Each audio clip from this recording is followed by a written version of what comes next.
आप सब। मैं हूं अमित सिंह आर्य, लगातार आपको सारा अपडेट दे रहा हूं। होली हो गई है खत्म और एक नए जोश के साथ शुरुआत करिए अपने इस एग्जाम की। सीयूटी यूजी अगर आप देने वाले हो, 45 डेज बच गए हैं। आपका 45 डेज डिसाइड करेगा कि आप इस साल के कुछ दिनों के बाद, आप जो मतलब 6 मंथ के बाद जुलाई में जो सेशन स्टार्ट होगा, कौन सी बेस्ट यूनिवर्सिटी में। मैंने खुद बीएचयू से पढ़ाई की और रिसेंटली मैंने यूजी से नेट असिस्टेंट प्रोफेसर का एग्जाम क्रैक कर लिया है। मेरे प्यारे साथियों, आप सबको बहुत बड़ा अपडेट दे रहा हूं। परफेक्ट सब्जेक्ट कॉम्बिनेशन क्या होना चाहिए। सभी बच्चों को सब्जेक्ट कॉम्बिनेशन पे इसलिए ध्यान देना है क्योंकि वो भटक ना जाए। आपने सारे एग्जाम दे दिए, कुछ बच्चे ऐसे थे जिन्होंने लैंग्वेज के एग्जाम नहीं दिए, वो डिस्क्वालीफाई हो गए किसी भी यूनिवर्सिटी में। अच्छे मार्क्स होने के बावजूद उनका एग्जाम नहीं हुआ। किसी ने जीएटी नहीं भरा, वहां जीएटी मांगा जा रहा था, उनका एग्जाम नहीं निकला। वो एग्जाम नहीं देने की वजह से उनका गड़बड़ हो गया। किसी ने सब्जेक्ट कॉम्बिनेशन चाहिए कुछ और भर दिया कुछ और। तो क्या होगा सब्जेक्ट परफेक्ट कॉम्बिनेशन? ध्यान से सुनिएगा, बहुत ही महत्वपूर्ण ये वीडियो होने वाला है। चैनल को सब्सक्राइब कर लेना, वीडियो को लाइक कर देना और सेव करके भी रख लेना। याद रखना कि आपका सब्जेक्ट कॉम्बिनेशन क्या होना चाहिए, ये यूनिवर्सिटी के मूड पे डिपेंड करता है। यूनिवर्सिटी अपनी अपनी एलिजिबिलिटी क्राइटेरिया उन्होंने रखा है। समझ में आया? हर गेम का अपना नियम होता है ना, तो हर यूनिवर्सिटी का अपना अपना नियम है। इसमें अलीगढ़ मुस्लिम यूनिवर्सिटी का अलग, असम यूनिवर्सिटी का अलग, बाबा साहब भीमराव अम्बेडकर का अलग है, बनारस हिंदू यूनिवर्सिटी का अलग है। मेरे प्यारे बच्चों, सारा इंफॉर्मेशन अवेलेबल है, आपको बस इत्मीनान से रखना है। अब परफेक्ट सब्जेक्ट कॉम्बिनेशन के लिए आप करोगे क्या? तो आपने एकदम से सोचा होगा कि भाई डीयू मेरा फेवरेट कॉलेज है, बीएचयू मेरी फेवरेट यूनिवर्सिटी है, डीयू का कोई कॉलेज हम जाना ही चाहते हैं, ये मेरा परफेक्ट टारगेट है। तो ये परफेक्ट टारगेट जो है, इसके लिए क्या सब्जेक्ट का डिमांड किया जा रहा है? क्या आपने इस पे गौर किया है?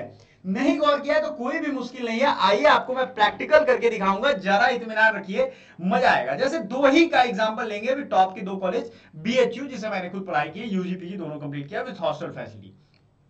जैसे इस पे जाओगे तो आपको कोर्सेज की लिस्ट खुल जाएगी। यहां देखो आप ध्यान से, bachelor of arts, bachelor of arts in LLB, ये भी दोनों दिख रहा है, बीएलएलबी, सभी कॉमर्स, एग्रीकल्चर, साइंस, इन सब का दिख रहा है। अब दो ग्रुप के, तीन ग्रुप के बच्चे होंगे यहाँ पे, दो होंगे आर्ट साइंस और कॉमर्स वाले। ध्यान से सुनना और समझने की कोशिश करना, आपको बहुत ज्यादा हेल्पफुल रहने वाला है। अगर आप ये सोच रहे हो कि जो सब्जेक्ट हम 12th में पढ़े, जैसे साइंस ग्रुप वाले बच्चे साइंस में ही जाना है, या मान लो बैकअप में आर्ट्स रखना है, एक सब्जेक्ट कॉम्बिनेशन सब में होना चाहिए। एक आलू है ये सब में होना चाहिए, ये याद रखिएगा। सबको जरूरी है जीएटी, जनरल एप्टीट्यूड टेस्ट, ये हो गया है आलू। ये आपकी बड़ी जान बचाने वाला है। जब आपका स्कोर कार्ड आएगा ना, आपको समझ में आएगा कि अरे काश हमने जीएटी डाला होता यार, नहीं हो हम तो डीयू के चक्कर में पड़ के बाकियों को भी गंवा दिए। डीयू का कहना है कि जो आपने 12th में पढ़ा है वही फॉर्म भरिएगा, उसी का एग्जाम देना है आपको, भले ही आपको किसी में एडमिशन लेना हो। मतलब साइंस ग्रुप के अगर आप हो, आपको डीयू में कॉमर्स चाहिए, तो आपको साइंस का ही एग्जाम देना है। अभी तो बीएचयू की बात कर रहे हैं। बीएचयू में जनरल टेस्ट एकदम चोखा वाली बात है, आलू वाली बात है। ये जनरल एप्टीट्यूड टेस्ट रहेगा ना, आपको बहुत जगह बचाएगा। अब बात करते हैं सर डीयू भी चाहिए, बीएचयू भी चाहिए, एमयू भी चाहिए, तो क्या ये जीएटी का रोल सब में? हाँ जी बिल्कुल, इसका रोल आप नेग्लेक्ट नहीं कर सकते हो। ये रोल सब में है, सबको मिलने वाला है ये रोल, और ये सभी के लिए है, याद रखिएगा। तो जीएटी तो सबके पास होना चाहिए, लैंग्वेज हिंदी या इंग्लिश दोनों होना चाहिए। हम आपको आने वाले वीडियो सीरीज में आपको दिखाएंगे कि ये कितने काम की चीजें हैं। जीएटी होना चाहिए। अब आप आ जाओ कि आपको कौन सी यूनिवर्सिटी को आप टारगेट कर रहे हो सकता है इलाहाबाद कर रहे हो सकता है बीएचयू कर रहे हो सकता है डीयू कर रहे हो। मान लो आपने बीएचयू किया, बीएचयू में मैक्सिमम कोर्सेज अगर आप देखोगे साइंस ग्रुप में, तो फिजिक्स, केमिस्ट्री, बायो या एग्रीकल्चर, यही है। तो आप जैसे एग्रीकल्चर वाली मैम ने बताया था, तो ये चीज आप देख सकते हो, फिजिक्स, केमिस्ट्री, बायो, और लैंग्वेज आप एक ले लोगे, काम खत्म है ना। या मैथ वाले ग्रुप वाले मैथ वाले लोग। कॉमर्स की अगर बात करोगे, बैचलर इन टेक्नोलॉजी से डेयरी टेक्नोलॉजी है, तो chemistry and mathematics and physics, वही चीजें है ना। कोर ग्रुपिंग समझो ना आप, मोटा मोटी समझो बात, भटकना नहीं है। ठीक है, एक बच्चे ने कल कॉल किया था कि सर मुझे यूपीएससी प्रिपरेशन करनी है, यूपीएससी प्रिपरेशन के लिए बेस्ट सब्जेक्ट कॉम्बिनेशन बना दो। बहुत बढ़िया, बता देंगे भाई। बीएचयू में तो किसी भी सब्जेक्ट में एडमिशन लेना है, आर्ट्स और सोशल साइंस में, तो आपको जनरल टेस्ट और लैंग्वेज ही देना है, और कुछ देना ही नहीं है। तो जो भी आपका डिजायर्ड सब्जेक्ट है बीएचयू के लिए, मतलब मान लो आपको पॉलिटिकल साइंस चाहिए, ज्योग्राफी चाहिए, वो तो आपको जैसे ही निकालोगे यहां से, स्कोर कार्ड में अच्छा मार्क्स आएगा तो ज्योग्राफी मिल जाएगा क्योंकि बड़ी हाई डिमांड में रहता है, क्योंकि आगे चल के जियोलॉजी और फिर उसमें रिसर्च बहुत मतलब संभावनाएं बढ़ जाती हैं। जैसे उस बच्चे को मेंस लेना था, मेंस का सब्जेक्ट उसको ज्योग्राफी बनाना है, तो अच्छे नंबर लाओगे सिर्फ जीएटी और लैंग्वेज में, एक ही फोकस है, बीएचयू तो मिल जाएगा। दूसरा है कि नहीं सर डीयू जाना है, तो 12th वाले सब्जेक्ट का एग्जाम दोगे, उसी में बेहतर नंबर लाओगे और आप जो स्कोर कार्ड आपका बनेगा, अच्छा मार्क्स आया तो आप एलिजिबल हो जाओगे उसमें डीयू में अप्लाई करने के लिए। नंबर तो अच्छे होने चाहिए, नंबर कम भी हो अप्लाई भी कर दोगे तो नहीं मिलेगा। बातों को समझ रहे हो ना?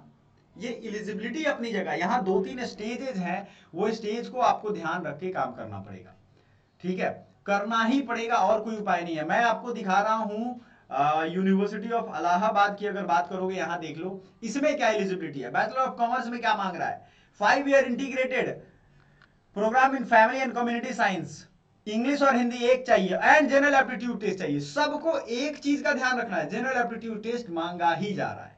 3 कोई भी फेवरेट सब्जेक्ट और डाल देना, अगर आप सिर्फ बीएचयू फोकस्ड हो तो जनरल टेस्ट और लैंग्वेज से काम चल जाएगा, लेकिन और भी चाहते हो कि ऑप्शन खुला रहे तो भाई 3 पॉलिटिकल साइंस डाल दो, सोशियोलॉजी डाल दो, हिस्ट्री डाल दो, सब जो भी आप ऑप्शन अवेलेबल है। साइंस वाले ग्रुप में है तो फिजिक्स केमिस्ट्री बायो डालोगे, जीएटी डाल दोगे तो बैकअप में रहेगा। अब आप कहोगे सर 45 दिन में इतने सब्जेक्ट की तैयारी कैसे करेंगे, तो 2-3 तरह के ग्रुपिंग होंगे। एक बच्चे जिन्होंने सिलेबस कंप्लीट कर लिया है, 1 साल दिया है, दूसरा जिन्होंने कुछ नहीं पढ़ा अभी तक, बोर्ड के एग्जाम चल रहे हैं, बस बोर्ड दिया है। बोर्ड वाले सब्जेक्ट तो उनके ठीक है क्योंकि बोर्ड वो दे ही रहे थे, अदर चीजें पढ़नी है तो जो वीक पोर्शन है उस पर ज्यादा मेहनत करेंगे। अभी से लेकर के आने वाले बहुत सारे वीडियोस में लगातार आएगा। हो सकता है कि आपको YouTube पे मिस कर जाओ वो चीज, इसलिए आपको ऑल का नोटिफिकेशन दबा के रखना, सारी वीडियो का नोटिफिकेशन पहुंचने दो, तब तो आपके काम की चीज आ रही। नहीं आपके काम का हटा दो ना, कॉमर्स वाले हो आप, आर्ट्स वाला हटा दो, लेकिन आपको बचना पड़ेगा यार, मिस इंफॉर्मेशन से बचना पड़ेगा, ठीक है। इसी तरीके से इलाहाबाद में देखोगे तो ये सिनेरियो है, बीए आर्ट्स में देखोगे तो English Hindi general aptitude test and any one of the below subject. कौन कौन है भाई देख लो आप, accountancy, book keeping, agriculture, anthropology, any one कोई लेना पड़ेगा, chemistry, environmental science, business, mass media, math, political science, psychology, कुछ भी लेना ही पड़ेगा एक सब्जेक्ट। तो आप ले लोगे तो सबके लिए तो होगा, 2-3 सब्जेक्ट का ऑप्शन वो दे रहे हैं, जनरल एप्टीट्यूड टेस्ट ले लो, कोई एक सब्जेक्ट ले लो। अगर साइंस का डेडिकेटेड हो, पहले तो अपना रास्ता क्लियर करो कि यूनिवर्सिटी कौन सा चाहिए और स्ट्रीम हमारा कौन सा रहने वाला है, उसमें भी बैकअप हमें बना करके रखना है। 2-3-4 बार देखोगे ये सारी चीजें समझ में आ जाएगा। बीएलएलबी में फिर से वही सिनेरियो है, any one of the below subject. तो क्लियर हो गई रास्ता, आपको पता है तो मंजिल जरूर मिलेगी। ये बेस्ट सब्जेक्ट कॉम्बिनेशन में नोट कर लो, आपको मैं बता रहा हूं, अगर आपने टारगेट किया है बेस्ट सब्जेक्ट कॉम्बिनेशन ढूंढ रहे हो आर्ट्स वाले के लिए, तो डीयू के लिए आपको 12th का ही सब्जेक्ट देना पड़ेगा, तो 3 सब्जेक्ट वो हो गया, और जनरल टेस्ट और लैंग्वेज आपने दे दिया, तो ऑटोमेटिकली आप बीएचयू के लिए एलिजिबल हो गए। चलो किस्मत खराब है भाई डीयू नहीं मिला, बीएचयू तो मिल जाएगा। और एक सब्जेक्ट आपने अगर भर दिया और एक्स्ट्रा में, जो कि आपने भरा ही है डीयू वाला, तो इलाहाबाद के लिए भी हो गए। तो कुल मिलाकर के एक से चीजें जुड़ी हुई है ना, तो सब्जेक्ट आप 4-5 सेलेक्ट करो। अगर पैसे की दिक्कत है मैनेज कर लो, नहीं है तो जनरल टेस्ट तो भाई आलू है, इसको महत्व इसका मत भूलो। जनरल टेस्ट का इंपॉर्टेंस, जो सोच रहे हैं जनरल टेस्ट बेकार है उनको निकलने के बेस्ट सब्जेक्ट कॉम्बिनेशन बता रहा हूं मैं। कुछ भी लो, 3 सब्जेक्ट लो और जनरल टेस्ट और लैंग्वेज, इंग्लिश या हिंदी, जो भी कंफर्टेबल हो वो लो। एक एक पार्ट आपको क्या प्रॉब्लम आ रही है, क्लासेज आ रही है, आप करते जाओ, आपको बहुत बेहतरीन कंटेंट मिलेगा, सब कुछ बढ़िया मिलेगा। कंटेंट विद गुड इंटेंट, इरादा सही होना चाहिए। Thank you so much, bye for now.